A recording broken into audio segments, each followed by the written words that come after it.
Leo Juni 6 mwaka 2025, hali ya majonzi na huzuni mkubwa. Familia ya marehemu msanii Hawa Hussein maarufu kama Kalina, ndivyo imepata msiba mwingine mzito kufuatia kifo cha mama yake mzazi wa msanii huyo Fatuma Maruzuku, ndivyo. Taarifa hizi zimesambaa kwa kasi kupitia mitandao ya kijamii na kuthibitisha rasmi na mmoja wa wanafamilia waliozungumza na kituo kimoja cha habari nchini, ndivyo. Kifo hiki kimegusa mioyo ya watu wengi, kikieleta hisia za majonzi na masuala mengine kuhusu msururu huu wa misiba ndani ya kipindi kifupi sana. Kwa mujibu wa taarifa hiyo, mama wa Kalina alifariki dunia siku chache zilizopita, ikiwa ni takriban siku 40 tangu kuzikwa kwa mwanae mpendwa Kalina, ndivyo. Inadaiwa kuwa marehemu Fatuma Maruzuku alikuwa akisumbuliwa na maradhi kama vile pressure na kisukari, hali iliyokuwa inamsumbua kwa muda mrefu na ilikuwa ikimnyima utulivu wa afya yake ya kawaida katika siku zake za mwisho, ndivyo. Na inaelezwa pia kuwa hali ya kiafya ya mama huyu ilidhoofika zaidi baada tu ya kufariki kwa mwanae ambaye ni Kalina, na hata kufanikiwa kushiriki ibada ya 40 ya mwanae iliyofanyika wiki iliyopita, ndivyo. Wanafamilia na majirani walieleza kuwa tangu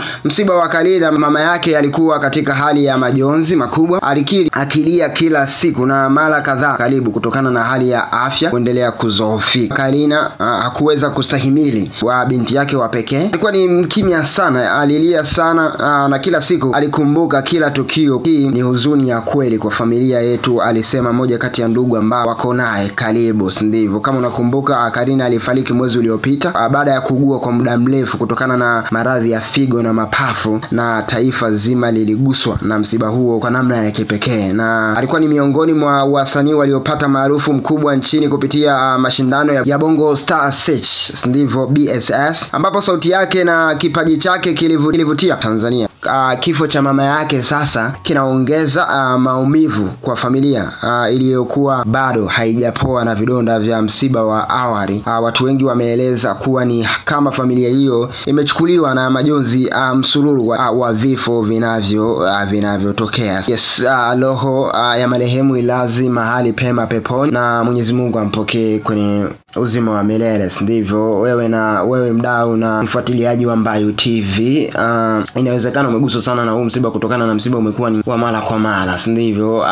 Sisi kama Mbayu TV hatuna budi kusema kwamba tutoe pole kwa familia husika ambayo imempoteza mama yake Kalina pamoja na Kalina mwenyewe, ndivyo. Hatuna budi kusema tunatoa pole na tunatoa rai zetu za pole kwa familia na watu wake wa karibu ambao walikuwa wanamsimamia muda wote, ndivyo. Kama hujasubscribe channel yetu Mbayu TV on YouTube, basi make sure unafanya hivyo ili wa kwanza kupata habari na matukio ambayo sisi tunakuwa tunaweka huko ndani. Lakini pia usisahau kutufollow kwenye ukurasa wetu wa Instagram, tunatumia kama Mbayu TV. Lakini pia usisahau kumfollow Mr. Info JB kwenye ukurasa wake wa Instagram, anatumia kama hivyo. Chao.